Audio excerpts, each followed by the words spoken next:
James, 32, and Mary, 30, had been married for 10 years. During that time, they had 2 children, a son named John and a daughter.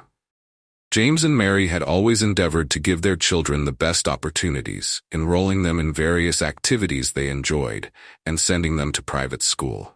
Although James was the primary breadwinner, Mary was content to use her own earnings to fulfill personal desires, as her husband supported the family financially.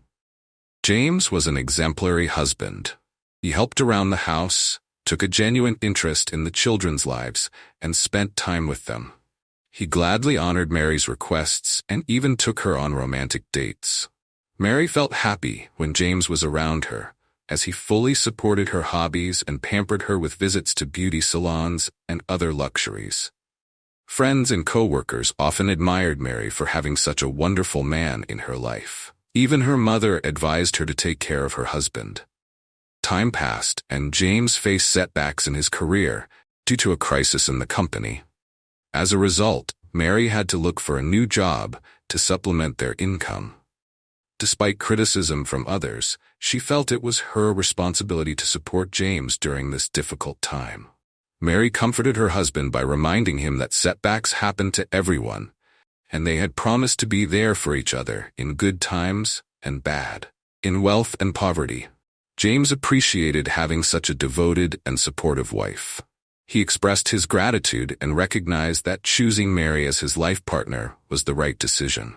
On the day of the interview for her new job, Mary was nervous, but her husband calmed her down and took over, making breakfast and brewing coffee, which Mary usually did.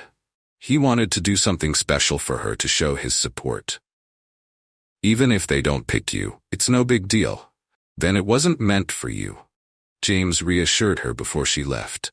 Though his words didn't completely ease her nervousness, they warmed her heart. It was always nice to know that the person you admired truly believed in you. Mary returned home in the evening full of joy and carrying a bottle of champagne. "Can you congratulate me?" she exclaimed from the doorstep. James hugged his wife tightly and said, "I knew you'd do great. I never doubted you. You're a smart woman." Mary had been at her new job for a year by then. Meanwhile, James's business was also booming, and the family was finally back in familiar and comfortable surroundings. James was once again the breadwinner, and Mary was able to indulge in her personal needs. However, James began to notice that Mary was spending more and more time at work, sometimes even late into the evening. She started purchasing brand-name clothes, and when he asked her about them, she would say that she had bought them on sale or gotten them from a friend. James was surprised and felt somewhat uneasy. One day, James suggested to his wife that they take some time apart. He wanted to go out with friends, so Mary would have an extra opportunity to see her friend. But she replied, "I'd rather stay home while the kids are with Grandma." Keeping his feelings to himself, James said goodbye to his wife and headed out to see his friends. He rarely had the opportunity to spend time with them, so each meeting became more and more valuable. That day, he even gave in to the entreaties of one of his friends. "Let's go to a nightclub. There's a great DJ playing there." "Let's check out the girls," his friend suggested. "I'm married, in case you forgot," James said, patting his friend lightly on the shoulder. "How could I forget?" "Well, you can enjoy the music while I rate the girls," his friend grinned. His name was Robert. James didn't know what made him do it, but he agreed. Clubs hadn't particularly appealed to him when he was younger. They were crowded, stuffy, filled with inebriated people, and the music was too loud for his taste. By the time James and Robert reached the club, it was past midnight. After paying the entrance fee, they entered the teeming room, which was immediately swallowed up by the deafening music. Girls were dancing on the stage, and guys were sitting at tables or at the bar, casually sipping cocktails and enjoying the view. Suddenly, Robert appeared with 2 glasses in his hands. He held one out to James, and they toasted to their reunion. Under the influence of alcohol and the pounding music, the friends settled down at the bar and began reminiscing about their youth, university days, and first jobs, often bursting into uncontrollable laughter. Out of the blue, James noticed a familiar face on the dance floor, his wife's. He swiftly made his way through the crowd, involuntarily pushing past people. "Hey, watch it!" someone shouted, but James paid no attention. His focus was solely on his wife. However, she wasn't dancing alone or with a friend, but with a stranger James had never seen before. The stranger had his arm around Mary, and James's heart sank when he noticed their hands wandering where they shouldn't. It was obvious that this meeting at the club wasn't a coincidence, but a planned date between the two of them. Overwhelmed with rage, James rushed over to his wife and turned her around to face him before spewing the cocktail in her face.